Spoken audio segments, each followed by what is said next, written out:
Good morning and aloha. My name is Daryl. I'm a food addict from Hawaii.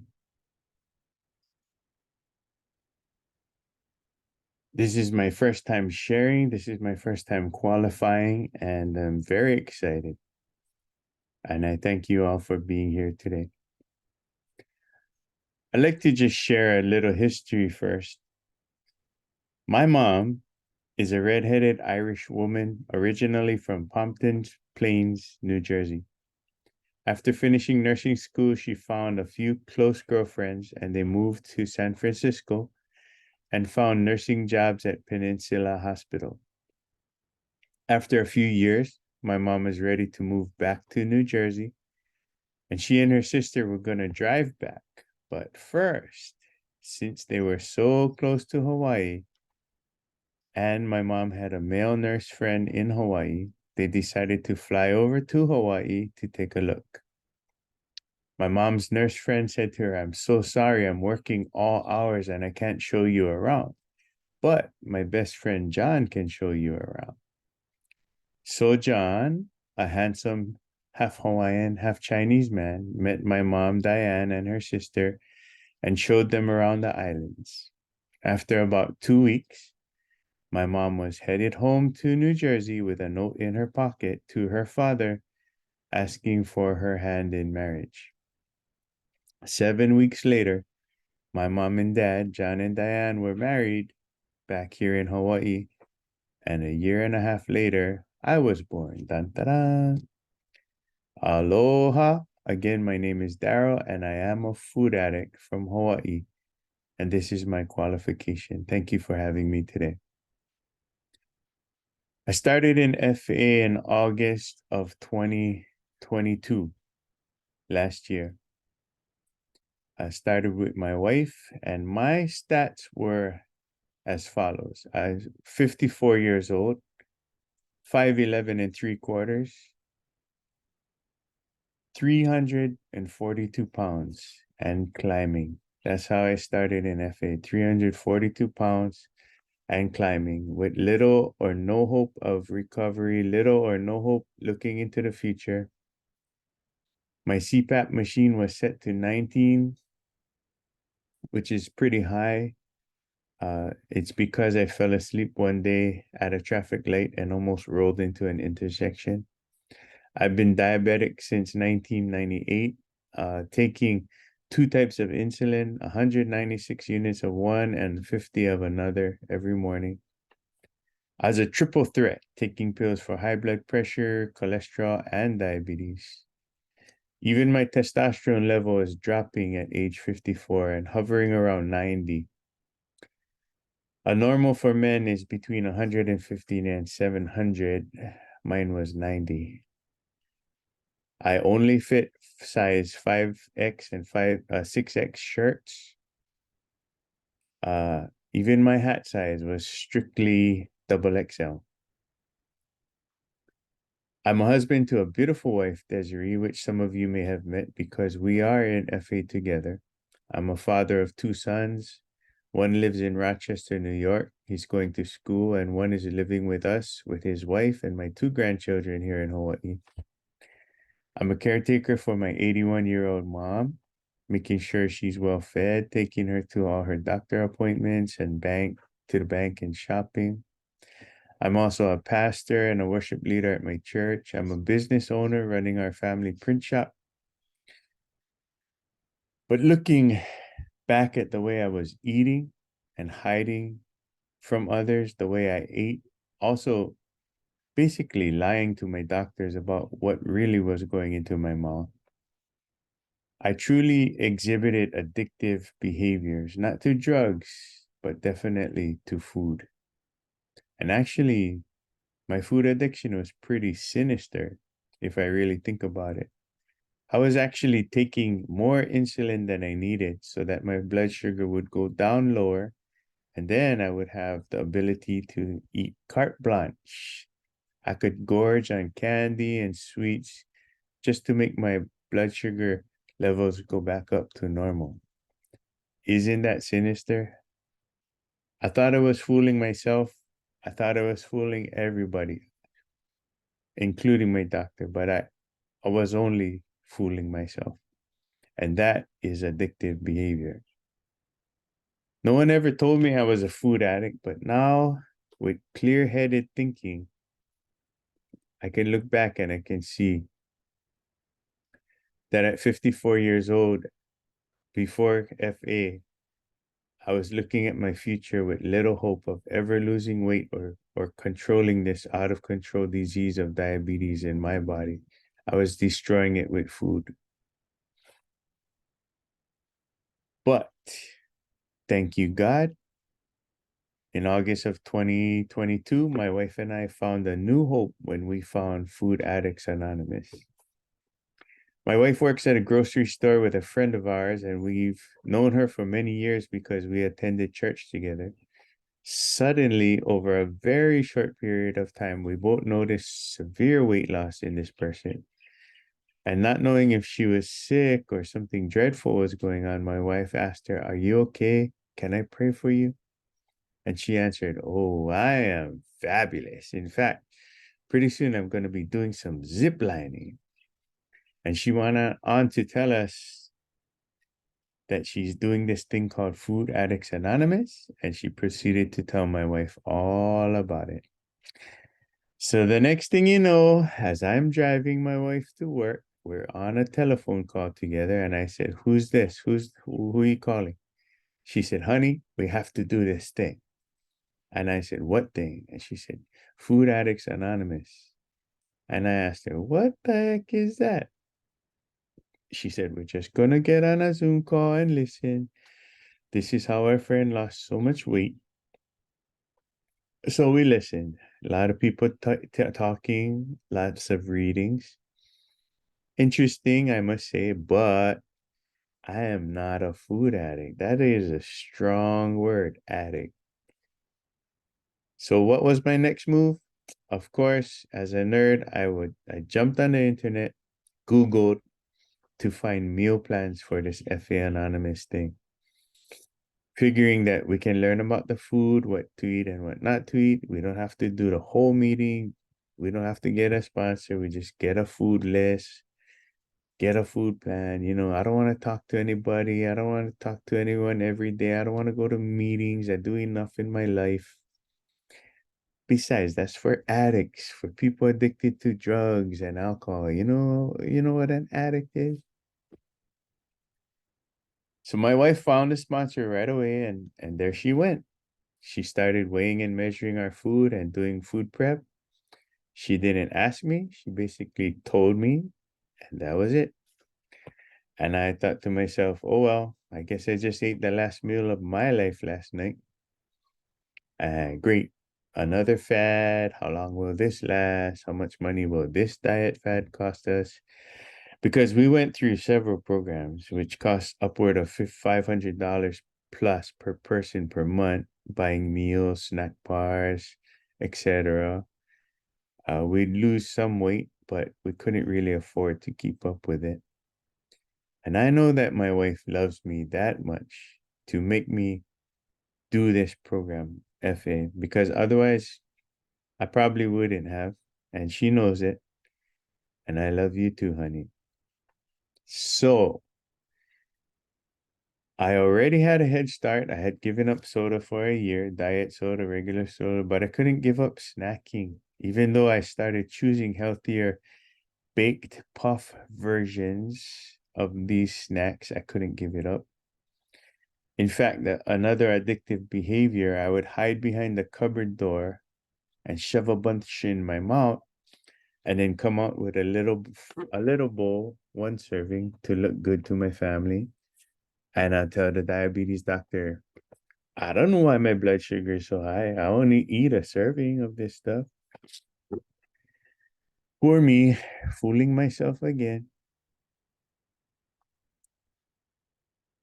Snacking came when I was bored, when I was stressed. It started as a child where I would have to do my homework on the kitchen table, eventually throwing down my pencil and standing in front of the refrigerator door wide open, looking for something to put in my mouth. As an adult, I was doing the same thing, standing with both the refrigerator door and the freezer door wide open, looking for something to put in my mouth. Why? Because I was bored or I was stressed. Since age 5, my pictures would show you that I was a husky boy. Shopping for clothes, I always had to go to the husky aisle. My pediatrician made me take the walk of shame each year in my underwear, walking from the bed to the curtain and back, and I tried my best to walk straight. I didn't know what he was looking for, but every year he would tell my mom, well, Daryl is obese and he's flat footed. Until my freshman year in high school, everyone had to do a 5K run at the end of the school year. So we ran for PE. We ran after school and we shaped up. I was still husky, but now my muscles were showing up in the right places and I was a lean, mean 227 running machine. And that year, the doctor's visit, I was ready. Proudly taking the walk of shame in front of my pediatrician. For the first time, he stopped and then he said to my mom, well, he's not obese, but he's still flat-footed. Ooh, I didn't like that, man. Growing up in Hawaii, being that it's the melting pot of the Pacific, we grew up with foods and cultural practices from all over the world. Plantation immigrants come with delicacies, the Chinese, Japanese, Filipino, Hawaiian, Hispanic, Mexican, Korean, Samoan, Tongan, you name it. We grew up eating it, or at least tasting it. And of course, the staples coming out of the war days, many canned goods, processed foods. Fruits and fish are also abundant. After high school, I went to trade school to learn to be an electrician. While I was always a husky child, I was now eating in college, and that eating became messy. My weight topped out at about 315 pounds at one point, and I was disgusted. Attending trade school, I worked with my father in his print shop, and that put my brother and me through private school and provided for us. My father and mother taught us about the existence of God, our higher power, in two ways. My mom came, my mom made us come into the house each hour. As kids on Saturday morning, playing with our friends, we had to come in and she would read Bible stories to us, no matter how much fun we were having outside. And it was the longest hour of our lives. But then we would go back out to play. My dad was more practical. He liked to talk about God as his friend. He would say, my friend is going to take care of me. When money was tight, when payments were due, when something was needed, sickness was present, our way of life was threatened, you would hear my dad say, my friend is going to take care of me.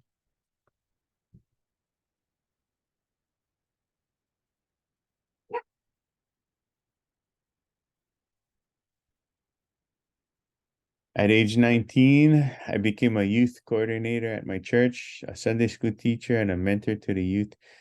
We built a team of leaders and we did a lot of youth events, camps, talks, hikes, beach days, all to share God's love with kids. And the long nights led to many meetings and many eating out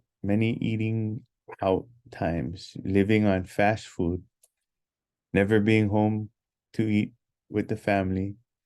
We lived on much coffee, much caffeine products, and much fast food. And as adults, my friends all started marrying off. I was either in their wedding party or MC at these events. I thought in my business, I thought in that my busyness, I was so tired because of all these events. Um, I didn't want to be fat and especially didn't like to see the scale tipping over 300 pounds. So I started to pray, God, help me lose weight. God, help me lose weight. God, help me lose weight. And suddenly I started losing weight. It was like a miracle. I was eating desserts, fast food, anything I wanted, and I was losing weight rapidly. And I got down to a pretty slim 250 pounds. It was a miracle, I tell you. My prayers were being answered. Met my wife, and we were married in 1998, and she was a widow. Her son needed a dad. Long story short, because she lost her first husband at the age of 24, she made me go to the doctor. And I was diagnosed with diabetes, high cholesterol, and high blood pressure. Basically, I was a walking heart attack or stroke ready to happen. And even though I was eating anything I wanted, I was losing weight because my body was rejecting all that sugar and burning the fat for energy, which sounds like a great diet, but it's the opposite of what you should do because I was a walking heart attack ready to happen. And I'm grateful that she made me go to the doctor. 25 years later, today, I have two sons, two grandchildren. I'm 55. I'm running the print shop that my father started, caring for my mom, pastoring my church, celebrating 25 years of marriage with my wife, helping to raise my grandkids, and looking forward to the years to come because now I'm aiming for my right size body with the help of all of you, with the help of Food Addicts Anonymous, and I am grateful. I'm grateful for a wonderful sponsor. God led me to a man who is a great sponsor who asked me great challenging questions to help me grow in FA. He shares his experiences as well, and we have a fellowship in God because we share the same faith. So growing with my higher power has really hit new levels as well. Some of the benefits of FA that I'm seeing in my own life are very tangible results. Right now, I'm down 65 pounds. I have a greater clarity of mind because I'm not clouded by sugar and flour. I'm thinking clearer, um, not affected by sugary foods or sweets. It's a mental game. My sponsor taught me to ask myself why. Why do I want to put something in my mouth? What is causing that desire? Is it a bad habit, a celebration, boredom, stress, depression? So clarity of mind. Another benefit is testosterone. Turns out that the dense fat around my waist isn't just sitting there, it carried a lot of estrogen in it. And estrogen opposes testosterone. So as I lose the belly fat, my testosterone is naturally going back up again.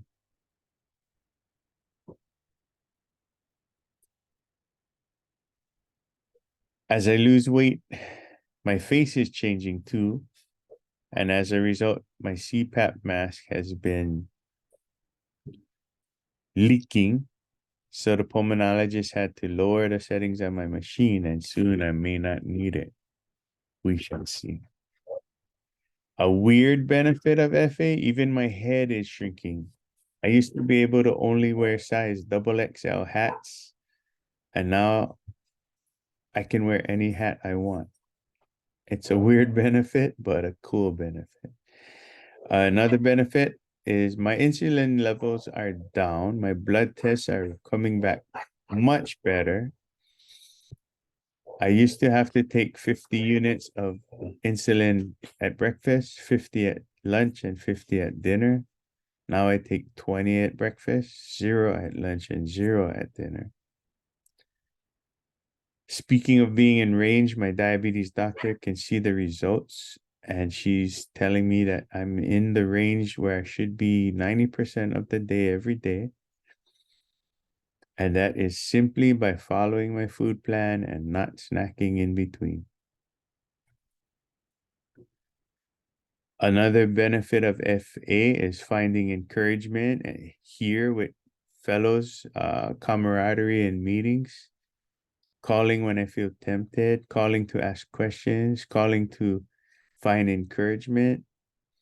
For example, at Thanksgiving, I was able to weigh and measure my food, and I could simply eat what I could eat and no more. And I was able to actually sit back and look at my family and talk to them and enjoy them, because now it wasn't about the food on the table, it was about the people around the table. I'm meeting fellows from all over the world through these meetings. I'm sleeping better, finding clothes in my drawer that would never fit before. And they're basically brand new, but they fit now. And others are seeing a difference in my life, in weight loss, in joy, in hope that I have now, and the excitement I have now, thanks to Food Addicts Anonymous. Even the doctor that used to recommend I have surgery, bariatric surgery, is amazed and asking me, "What are you doing? Because you had no hope, but now you do." And what are the keys to FA that are working? The program itself, the availability of these Zoom meetings, a sponsor that can help you, listen and encourage you, calling fellows, using the tools. What's the sense of a toolbox if you're not going to use the tools, right? Use all the tools: abstinence, sponsor, meetings, telephone, anonymity, literature, telephone, quiet time, gratitude, service. That's what they're there for. That's what the tools are for.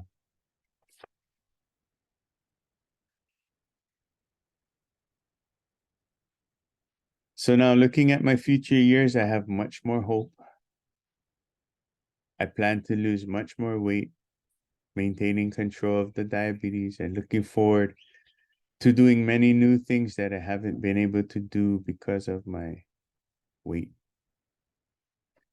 Together with my wife, because we are food addicts, we're hanging in there.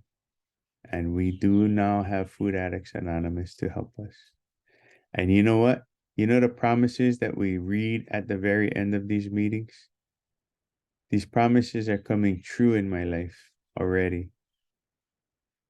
I want to read the promises to you, but I want to read it slowly to show you these promises are coming true in my life.